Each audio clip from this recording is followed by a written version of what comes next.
একটু স্বস্তির খুঁজে আর নোনা জলে পা ভেজাতে ঢেউয়ের উত্তাল শহরে ভিড় জমান দেশের নানা প্রান্তের মানুষ ব্যস্ত জীবনে ক্লান্তি মুছে দিতে প্রকৃতির কূলে খুঁজেন একটু প্রশান্তি। সৈকতে মেলে শান্তির ছোঁয়া, মুক্ত আকাশের নিচে হাসির রোলে মেতে ওঠেন তারা। বালিয়াড়ি জুড়ে চলে ঘোড়ায় চড়া, বিচ বাইক রাইড আর ফটো সেশনের উৎসব। কেউ পরিবার নিয়ে, কেউ বন্ধুদের সঙ্গে মেতে উঠেছেন নোনা জলের আনন্দে।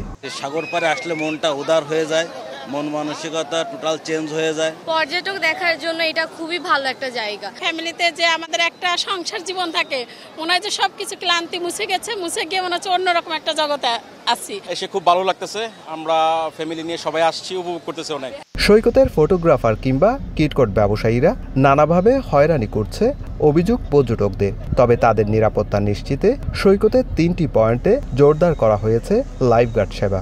ওরা এখানে আমাদেরকে জিম্মি করে রাখে, ওরা প্রতিটা মুহূর্তে প্রতিটা সেকেন্ডে চায় আমাদের কাছ থেকে টাকা আদায় করার জন্য। আমাদের সেফটি যে এরিয়াগুলো রয়েছে, আমরা পর্যটককে সেই জায়গায় গোসল করতে আহ্বান করি এবং কি আমাদের যে সিগাল সাইট রয়েছে জল তরঙ্গ, সেখানে কিন্তু আমরা লাল পতাকা টাঙিয়ে রেখেছি যেন সেখানে পর্যটকরা গোসল না করে।